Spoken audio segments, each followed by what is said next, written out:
Hey everyone, Shane here with etrailer.com. Today I have a flatbed trailer. I'm going to walk through how to install the buyer's products junction box. This is what our junction box is going to look like. It's going to be a polypropylene. It's going to be very durable. So typical junction box looks like this. Very flexible. It's a plastic. Over time these can get brittle and break. This one here, very durable, very thick. So it's going to hold up for a really long time. It's going to be 7-pin. So you'll have 7 pins across there for trailer wiring to connect into it, and then your 7-pole plug to connect into it. Some of your junction boxes, the top of the pins are going to be painted. However, sometimes that paint will wear off. This one actually comes with a paper sleeve that tells you what colors and what pins are going to do what. So makes it very easy for making your connections onto the pins themselves. You can always go in with different color markers if you want to mark the top of the pins, just in case you ever lose that paper. But it does make it easier to hook up. Why would you want a junction box? Well, if you have a trailer that is long like this, pretty much any trailer, to be honest with you, whether it's a camper, a trailer, whatever, recommend putting on a junction box. 90% of the time, this plug will go out first. It gets drug on the ground, doesn't get pushed in the connector all the way, you're driving down the road, it damages the end, the pins break off. If you don't have a junction box, this is going to be connected to all the wiring running to the back of the trailer. You're going to have to cut those wires and then re-splice them together. With a junction box, all the wires from this plug up are separate from everything in the back. So it helps to determine if you have a problem where that function or that problem is. If you have to replace your 7-pole, you're not going to have to cut all your wires. You simply take the 7 wires off the 7 pins, replace your plug, add your ring terminals, put it back on the pins, and you're ready to go. You don't have to mess with anything on the back side of the trailer. The box is going to come with solid plugs.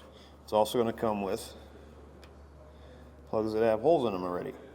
I have found that a lot of times, even the 7-pole plug, unless you're running multiple things through there, is not going to seal that very well. So you get a lot of movement. So I like to take the solid ones, just cut a slit in them, and run my wires through there. So we got our 7-pole plug coming in through the front. We have a plug on the bottom, plug on the top. The one on the bottom is solid. As I mentioned, I cut a slit in it. I ran my breakaway switch and a breakaway battery wire up through that. We have a solid one on the top, and on the back side, there are 2 more plugs. I have all my trailer wiring running into the box from one of those back plugs, or actually from both those back plugs. Junction box is really designed to put on any type of trailer frame, as long as you stay out of the way of, if you have propane tanks, any trays, anything like that. You come out on the inside, you come out on the outside. It's a sealed box.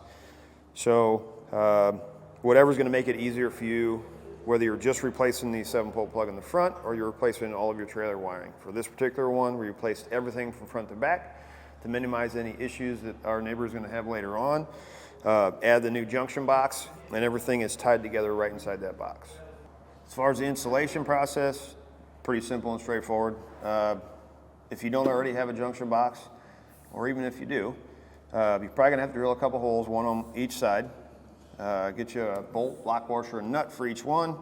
That'll help hold it to the frame rail.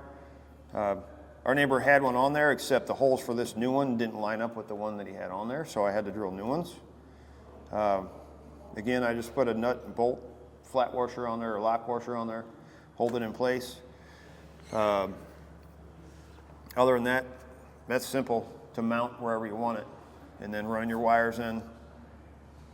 You're going to have several different spots along the box to be able to run your wires in from the 7-pole, from the trailer wiring in, to get everything connected to the pins. If it is something you don't think you have the time or the space to do, check out our dealer locator, find someone near you that's willing to put it in. If you'd like to follow along, I will go through and I'll show you how the pins are connected, or how the wires are connected to the pins, and how we connect the 7-pole into the box to match our trailer wiring. Before we start our installation, give you a little backstory on this. Our neighbor bought this trailer used from another friend of his that had been sitting around, and he brought it in to have it rewired. It's a good idea if you buy a used trailer, even if the lights and everything are working, I would double check all your wiring underneath to your brakes, everything, to make sure it's still good. What we're going to do is we're going to take a walk underneath here. I'm going to show you the junction box and all the wiring and why we're redoing it. Everything works okay, but I'm going to show you why we're redoing it, because it's starting to get old. The wires are starting to get stiff because it's been sitting outside for a long time. So we'll start here at the junction box. So a good way to tell if your wires are still good is if they're flexible. These are really stiff. When they're stiff like this, that means they're breaking down inside this coating. We're going to be changing out the box, all the wiring from the front to the back, including the 7-pole, and then we're also going to be checking out the breakaway switch battery. We follow our wiring all along here.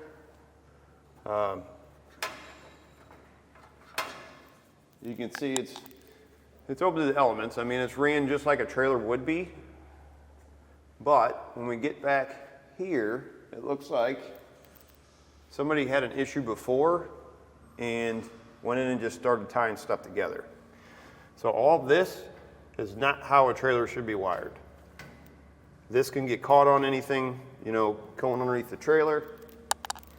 Could cause you some issues later on. These are actually the brake wires. So the brakes could probably, at any point in time, stop working. All these are running back to the lights. So that's why we're going to redo it. Our neighbor wants to make sure that everything is done correctly and everything's going to work for him when he uses the trailer, because it is a big trailer. So a couple other things I want to point out before I start ripping all this out is wire nuts. Even though these are just running to the lights, you really don't want to use these on trailers. If you follow this back axle right here in the middle, it looks like the wire from here is connected to another wire and then it's connected to another wire. The problem with that is if you have a problem and your lights go out, one of your lights goes out, now you have several different places that you have to check to figure out where that problem is.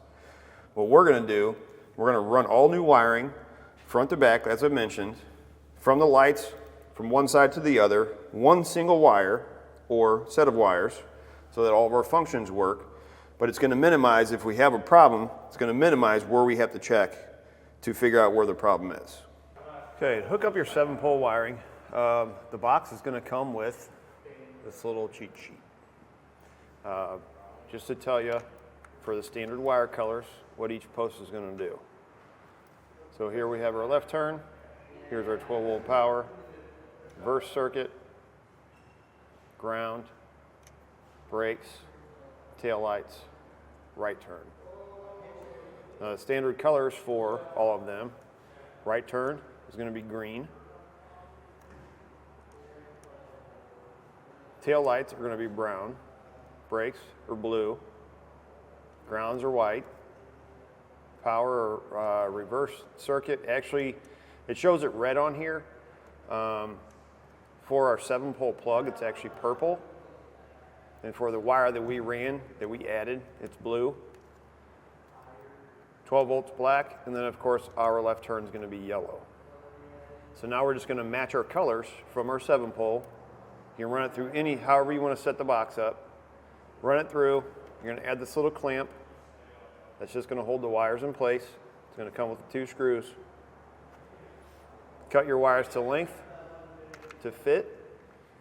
Add on a small ring terminal. The ring terminals do not come with the kit. You can find them here at eTrailer. You can pretty much find them at any hardware store.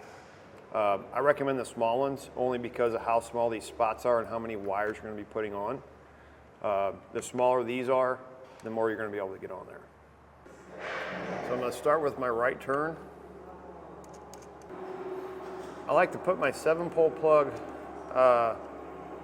ring terminals on the very end of all the other wires that I'm adding on, only because it's more likely that the end of your 7-pole is going to get damaged and you're going to have to replace it before your trailer wiring itself. So if it's on the top side, you're not going to have to pull off all the other wiring just to replace this.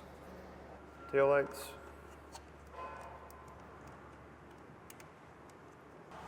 Blue wire for my brake signal wire. I'm actually going to come over the top of this one because I already got 2 at the bottom.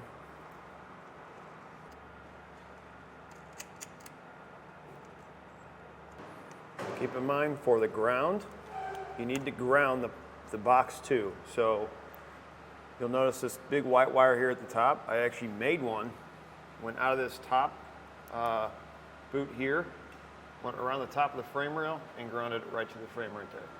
So you need to make sure you do that or it's not going to work. This is our reverse signal. So do the purple wire off our 7-pole.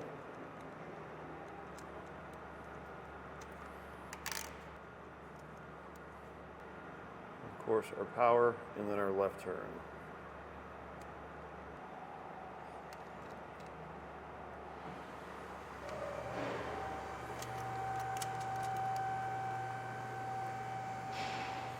We'll go ahead and get these tightened down and then we can test it out. We'll run through and I'll show you what it looks like with all the wiring redone. We've got everything connected in our box. After we do a quick run through, we'll test it all out and make sure it's all working correctly. So with our new box, because the top of this separates, so it's a drop trailer, so the top of this lifts up. All of our wires run down through here, right through this frame rail.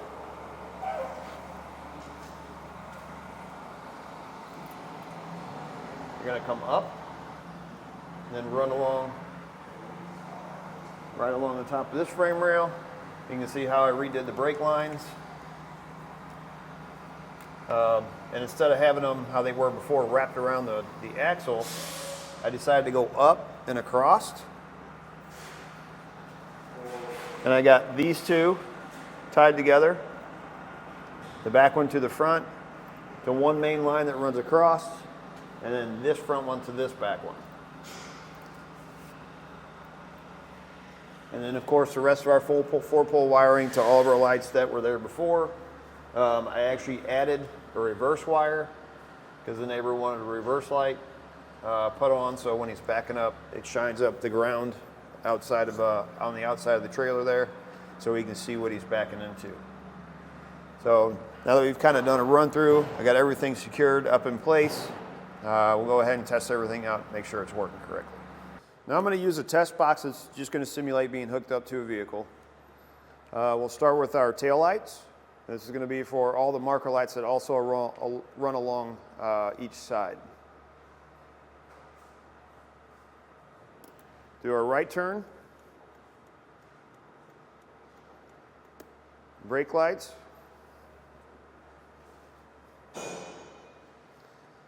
brake light for the left side, left turn, and then of course the reverse light that our neighbor asked for. Go ahead and spin the wheels. I have an extra set of hands that's going to apply the brakes from our box. So we know it's working through our 7-pole plug. Now we're going to test it off the breakaway switch. So we'll make sure the box is off.